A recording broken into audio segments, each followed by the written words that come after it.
Alright. Can't believe I'm doing a review on this movie. Street Fighter. The Van Damme and Raul Julia. Um, he was uh, he was the guy in the Addams Family and Raul Julia and I guess quite a few other movies. Quite a serious thespian. Just a fancy word for actor. And he's from Puerto Rico, but he died of a heart attack at 50. Um, not too long ago, a few years ago. But this is Street Fighter. It's considered a really good bad movie, one of the best bad movies, and a terrible movie. Really corny, really cheesy, um, but based off a great video game, Street Fighter 2. Anybody who's in the martial arts or video games who's played that game really appreciates the game. Really excellent technique and really addictive, captivating movements and sights and sounds and all that. Great, yeah, great music, graphics, all that.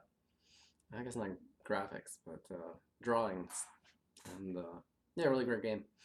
And this movie is pretty bad in a way, but I saw it when I was pretty young, maybe like 10 and 11, something like that. A couple of friends of mine. Since it came out in '98. And yeah, I remember we got out of the theater, and my friends were like, "Yeah, that movie was awesome."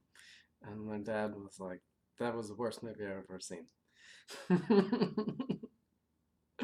But uh, yeah, I guess I read an article on the movie not too long ago about Van Damme during the filming of this movie, and he said he was coked out of his mind while he was making this movie.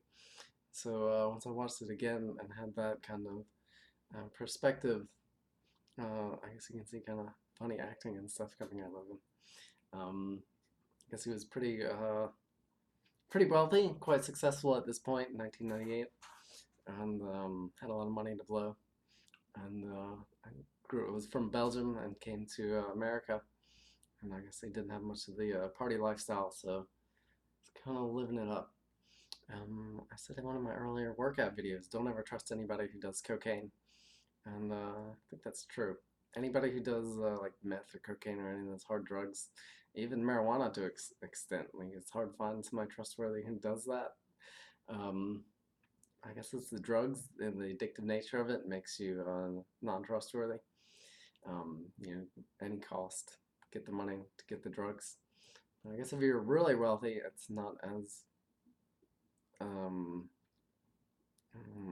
debilitating as that. Not debilitating. Trying to look for the right word. Doesn't turn you into a dirty rat as much.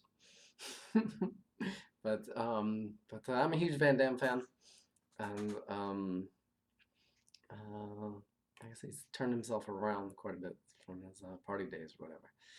And I saw actually watched the Mike Tyson podcast yesterday, Joey Diaz, and they were talking about how much of a rat pieces of shit they used to be, and all that. It's hard to tell when somebody was a rat piece of shit and if they turn themselves around or not. But they were saying like a real rat is somebody who's irredeemable, and they believe themselves to be redeemed. But at least their actions are good. And it's hard to say with Tyson what's going on with him. Joey Diaz seems like seems like a good guy, but I guess it's kind of hard to tell. You don't really know him. It's different.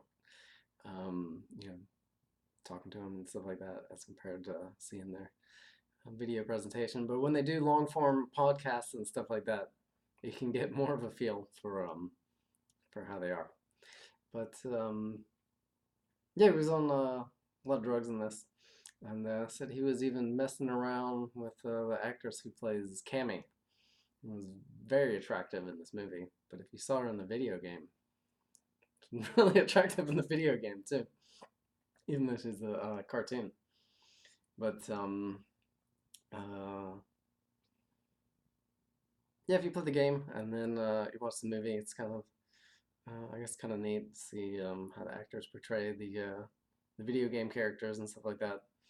And you see moves that look like the moves in video games. It's great for kids or people in general to watch action video games and stuff like that. And play action video games because their technique is flawless, absolutely perfect.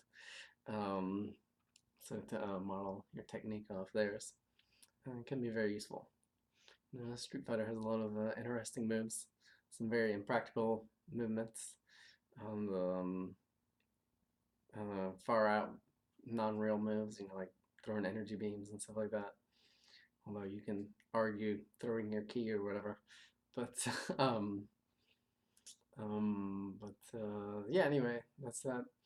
And something else I wanted to say about this.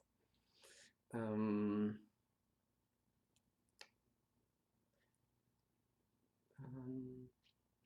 I guess I'll have to talk about that.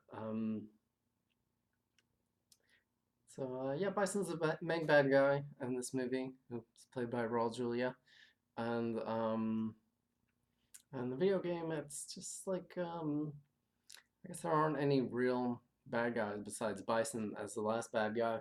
Sagat may be considered kind of a bad guy, the guy, the Thai boxer with the eye patch. Um, but in this one, they're kind of like more lines of good guys and bad guys, and the various fighters go on different sides. And I guess it's kind of a funny movie. I'm not sure if it's worth the worth watching if you're a big Van Damme fan, and the Street Fighter fan. It'd be great. Um, Pretty interesting. And Raul Julia is quite the actor. He did die of a heart attack at 50, but quite the master actor. And played in yeah, Addams Family and some other films. I don't know off the top of my head.